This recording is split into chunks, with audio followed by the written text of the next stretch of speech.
You can choose the next one.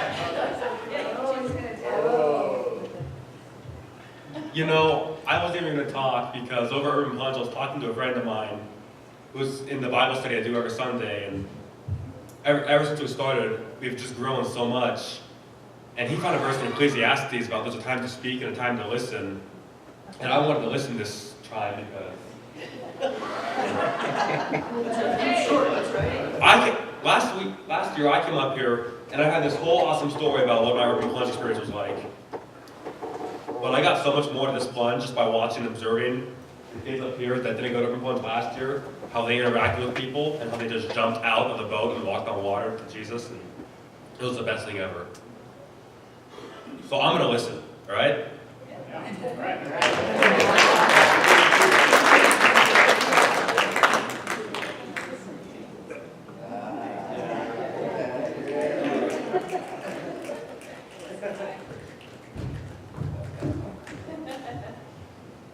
I don't really know what to say. It was weird because right after Urban Plunge, it's like you get this, I know what to say, and I can do all these things, and there's so much I can do. But it's like as time goes on, it's like things happen. It's weird that Urban Plunge Sunday is so far away. And it's like, on the one hand, I feel like that's kind of a bad thing because, you know, the flair that was there, it's died down some, but also it shows the flares that have kept going. So even though I don't have anything really planned to say, and I don't really know what stories I would tell, I can confirm that I've still got that flair. So.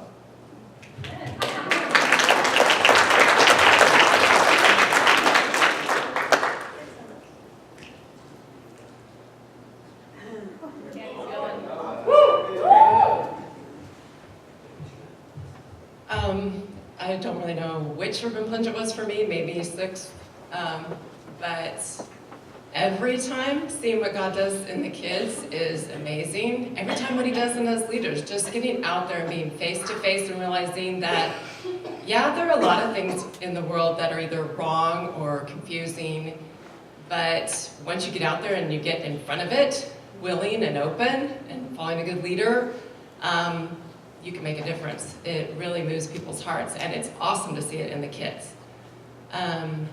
They make great progress in courage in reaching out to people that they might normally be afraid to go talk to. Like at Elm Street Mission, we really love going back there. The leaders there are super awesome, Mike and George, and there was a new guy, Anthony? Yeah. And you know, they do that every day where they're serving, opening the place to homeless people come in and have services and get food and haircuts, things that they arrange every day.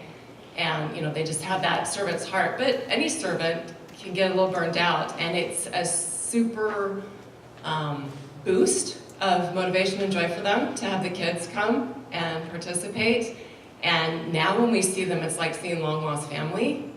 It's like, we love these guys, you know, we really love them, and they love us. It's been fun to see the progression. Like the first year I went, the cook, George, he was really quiet. You know, he wanted to serve, but he was like doing it quietly in his own way, looking kind of gruff.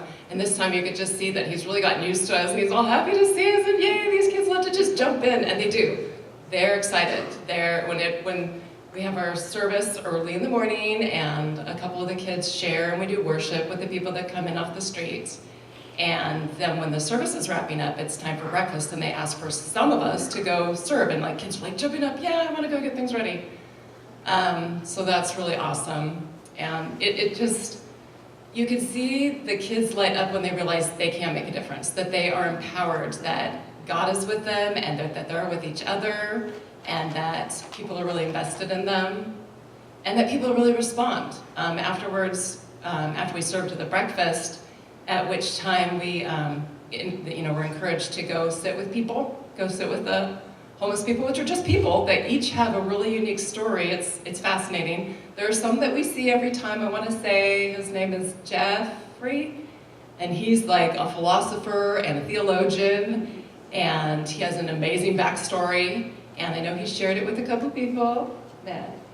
And, but just that he's super encouraging and he loves to really get in a conversation over breakfast. And it's usually cold, because you're there by the coast, so the morning is cold.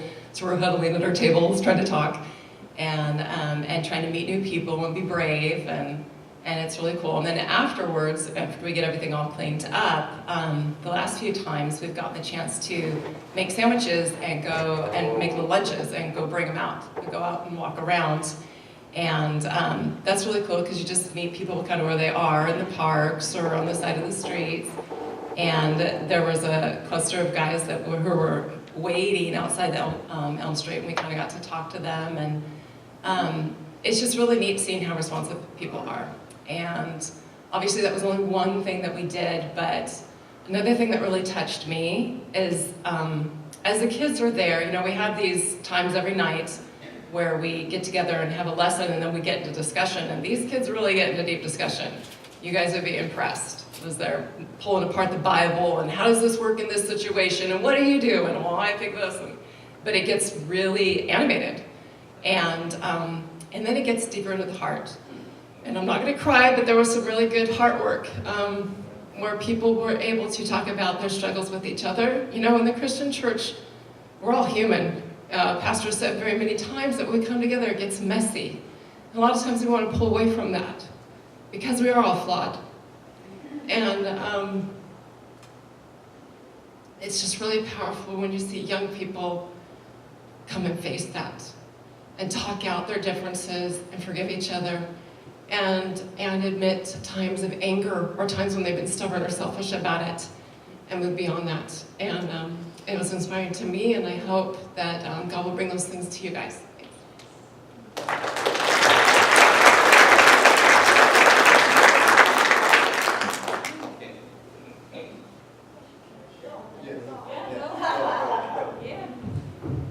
All right, so my mom kind of inspired me to elaborate on how I got such flame.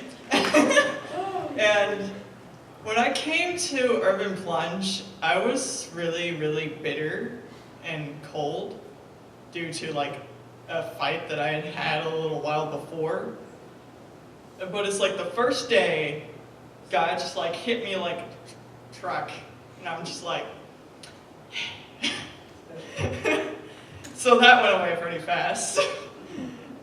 Because, there's no room for that kind of attitude when you're at Urban Plunge. It just doesn't belong there, and it's not going to stay there. And there was something that I was thinking about the other day, because I've sort of been having a hard time with some things lately. And, I just decided maybe I should think about something encouraging just to, be not so depressing. And I was thinking about one of the kids who told their testimony. That was me. And afterward, it was Deb. She told me that I was glowing. And it doesn't surprise me when I got up there. It's I had no shame, and there were people who had a hard time telling their testimony, and I'm just I know God's here with me. I don't have to be afraid, even though normally I would be. And so it's that complete fearlessness and faith in God was great. Obviously fear of God, but not fear of anyone else. So it's I almost felt indestructible, even though not physically, but it's spiritually I felt I could do anything. And it was just a really great feeling, and I just remembered that feeling can go with me anywhere, because I have God. No matter what happens, He's always there. So I just really hope that, other people can find that fearlessness, because, I've always been a little bit on the bold side, but I've also always been a little bit on the ornery side. So it's nice to have those two not mutually go together.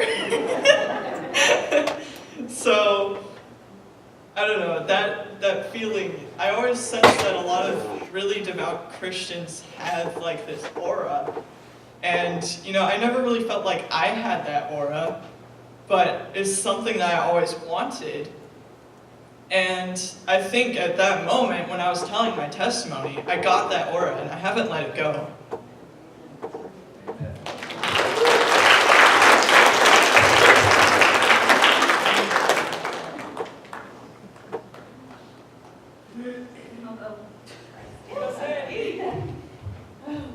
Yeah, this isn't my favorite thing to do, but come up and talk in front of everybody, but it's something that I desire to do, and I'm learning to trust God, that I don't have to write everything down, and just share my heart with you guys. This Urban Plunge 9, I've probably missed a few of them along the way because of work, but it's such a blessing to hang out with these kids. It really is, and the adults. And when I looked at the picture, I realized every single one of Dave's youth leaders went on this trip. That was awesome. At the beginning of the trip, so let me tell you, I've been working on character. So I've been working on the people in my life and how they're building my character. So it's really important to me what I see out there in the world. I was shown Jesus through the love of my husband's family. It wasn't anything they said, but it was how they behaved. So I'm always pretty in tune to how people act, and I learned from that. So to start off on our trip, our own Pastor Dave, who just had a really rough week, almost just had to say, I gotta trust you, God. We were short a driver, and we really were. We had, all the cars were out of town or in the shop, and Dave just was like, it's just gotta work out. And you know, it did, it worked out. We all made it there that day. So that was really cool, just watching Pastor Dave say, that's it. Might sound like a little thing, but to witness something like that is huge when you can just totally see somebody surrendering. We had a young man there that morning who I went to give a hug, and he gave me a handshake. And I thought, okay, that's cool, we'll shake hands. That kid at the end of the trip gave me a hug. So that is sticking in my mind, you know. He was transformed, he softened while we were there. I got to know him, he got to know me. During the messy park cleanup, and it was a mess, and it was good for me to see that because I work kind of in the park and rec field. I sell mulch, so it was a mess, and we had shovels, and we were standing on top of the park benches just scraping that mud off so people could clean them up. And so I asked two boys to come over and work a picnic table so we could clean it up.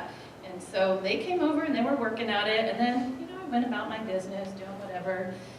I came back 10 or 15 minutes later, and those kids not only did that bench, the one that I asked them to do, they were at the very end of the rows of benches, and they had just done them all. And it was just one of those, wow, they just didn't ask them to do that, they just took care of it.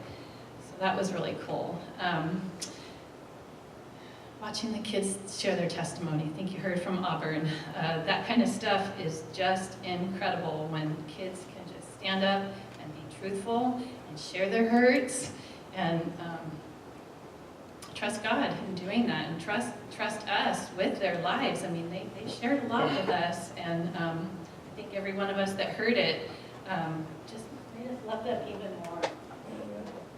Matthew today sharing that he's going to be quiet. That is awesome, because we all know Matt can talk and he can preach, but the fact that Matt is recognized with his friend, that sometimes there's just a time just to be quiet and watch and observe. Pretty awesome. Made a couple new friends at Urban Plunge. Cheyenne, Amanda. Didn't know those girls very well, but now I have 2 new friends in youth groups, so I'm really excited about that. I shepherded a group of girls, gosh, I guess they graduated in 2015, and I had them for 6 years, so I've been kind of sobby ever since they left. Not really connected in a small group myself with those kids, just kind of bouncing around, so I think that helped me to just start to reconnecting a little bit deeper with some of the girls, so I was really thankful for that. And I'm always thankful for my sisters in Christ who took time with me and left the grounds for a few minutes and went and had some coffee and we got to share. I think that's important. So that's it. Thank you.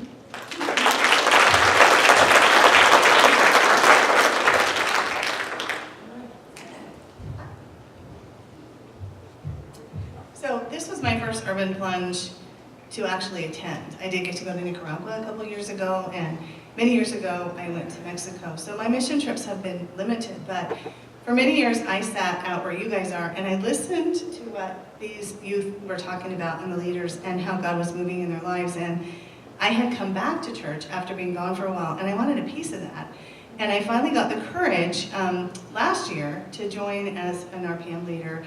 But Steve and I got married, so we weren't able to go to RPM. So this was our first actual experience. And what was amazing to me is that it's kind of a mystery when you go, and I wondered if it's because Dave didn't know what we were doing or if it was part of the program, but it's really part of the program to have trust in God. And he showed that from the beginning when we had the car trouble. But so we weren't kind of sure what we were doing. Our little agenda said, mystery service project and mystery this, and it was kind of, I am an escrow officer, and so I'm very linear in my thinking, and so I had to give it to God, and that was really good for me. And we did. It was amazing to me to watch us come together as a family of Christ and a team, and we worked really, really hard. And the students, the leaders complained more than the students. Students just got in there and had fun. And, next thing you know, we were doing wheelchair races after we had cleaned up this mud project, and it was just amazing. And I know for me, listening to the testimonies at the Elm Street Mission,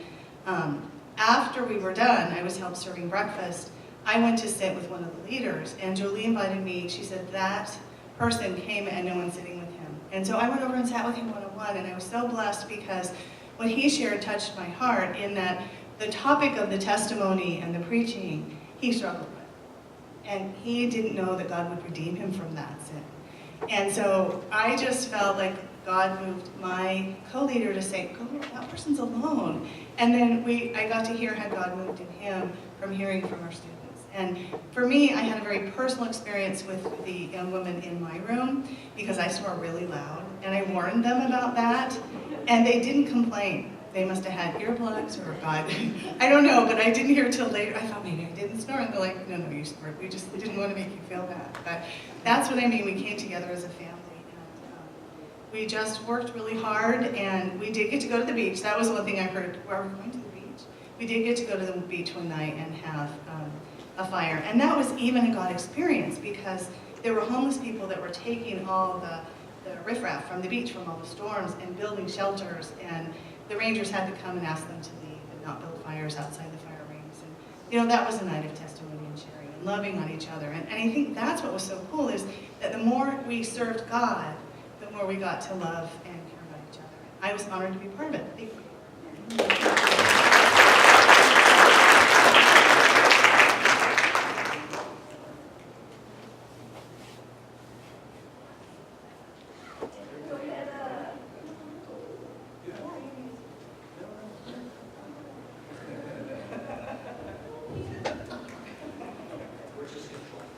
Okay, so I don't normally talk in front of people, so I'm like super nervous, but one of the things I really wanted to talk about was we got to hang out with this big, huge youth group at Twin Lakes Church. And Dave was telling us that it's like a city church, so it's going to be really big. So I was like, okay, well, our church, I think our church is pretty big. So, okay.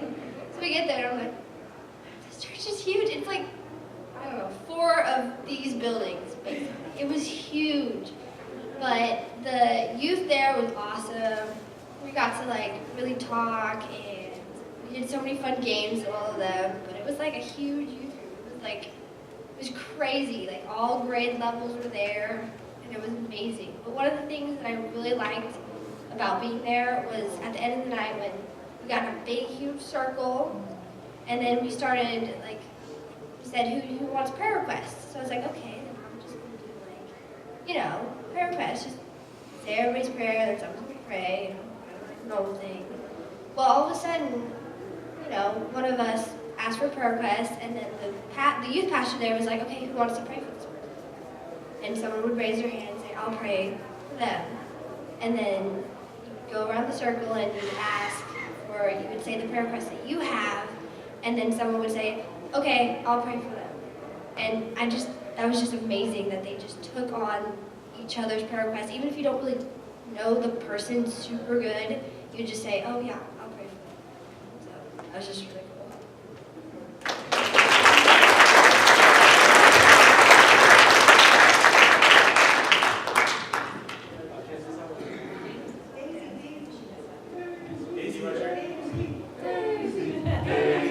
All right. Gilbert, contain yourself. Anyway, yeah, these guys, I know early mornings for high schoolers is tough. So, I know they're going to be more talkative next hour. So if you want to hear more stories, I'd love to have you guys come back. And I can piggyback on all that stuff. And I just, every time someone shares, I'm like reminded, like, oh yeah, the prayer circle, that was awesome. Those guys totally, their first thing was like, we want to pray for your youth group and your church. Tell us some things we can pray for you about. I'm like, really? We just walked into your church and now you want to pray for our group. And then it was like, our kids were jumping in and like sharing stuff, and our kids are praying for their kids, and their students are praying for our students, and like, what is happening? This is so awesome. But I do have to put a shout out, because my biggest thing is, I look back on the trip, I think my leaders are amazing. And I just couldn't do a trip like this. Every single year, it's like, how am I gonna do this trip? I mean, we got 27 people that want to go, how are we gonna do this?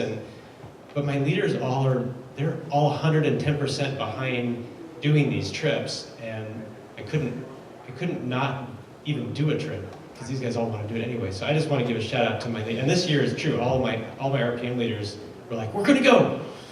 We're going to this trip. Come on now. And so that's amazing that it just builds such a community. It maintains it, but it builds community for our RPM group for months and months and months later. And then our small groups go deeper, our prayers go deeper, our relationships go deeper. So if you ever get a chance to do a trip, bring community with you. I got to lean real heavily into our adult leaders who would come back with coffee in the morning. They'd be out at 6 o'clock going to Coffee Cat, and here they knock on my door, and then here's a cup of hot, super strong black coffee, just like I like. It's like, that's such an encouragement to have that. So I just want to give a shout out to them. So thank you, adult leaders, for doing that.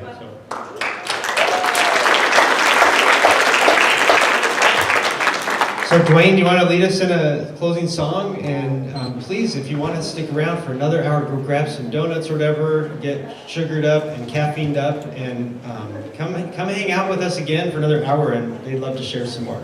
So we'll sing back. Okay, great. Come on and stand up, and let's sing our closing song. You can go.